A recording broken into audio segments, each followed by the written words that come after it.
That heritage is not about objectified past.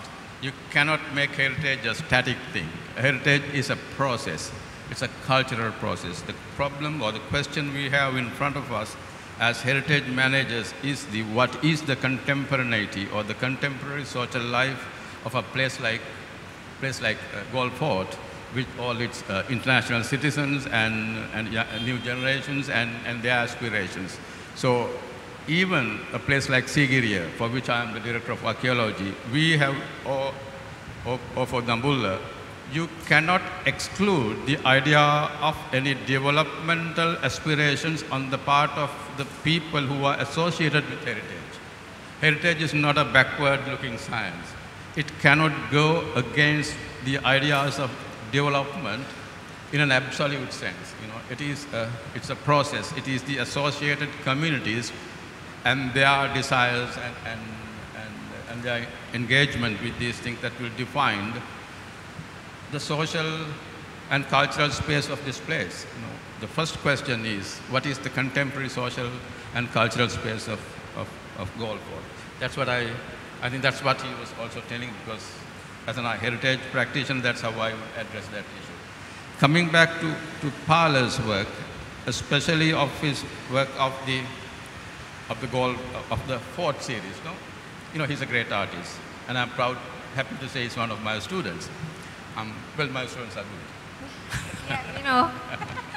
You see, as you know, a place like Galle Fort, for that matter, any fortress, these are colonial installations, military installations that shows us of the colonial desires and the steadfastness of those desires.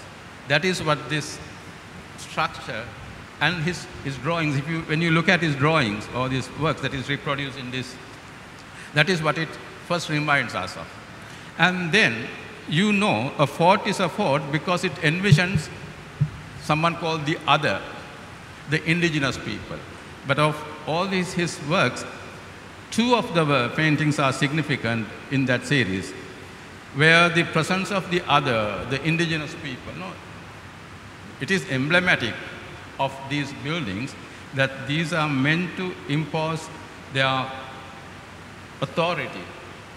These are not just military installations, they are also cultural. It's about the cultural hegemony of the colonizer. And it's how they impose their authority on the indigenous minds, not just the people. But just imagine, just think of this place when it is being built. Who supplied the materials? Who gave the labor? It's also the Sri Lankans. So a place like Galle Heritage, we call it dual heritage. It's a heritage of dual parentage. We know they did not bring these materials from Holland. It is from Sri Lanka. So this architecture and these buildings in this house, it's both at the same simultaneity. It's also foreign, it's also Sri Lankan.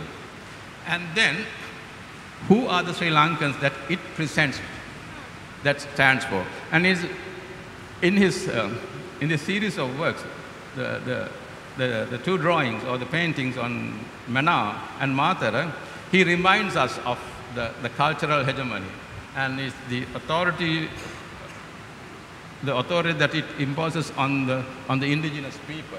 In two of his drawings, he uses the local elite people. You see, it is same with Sigiriya or with any other place.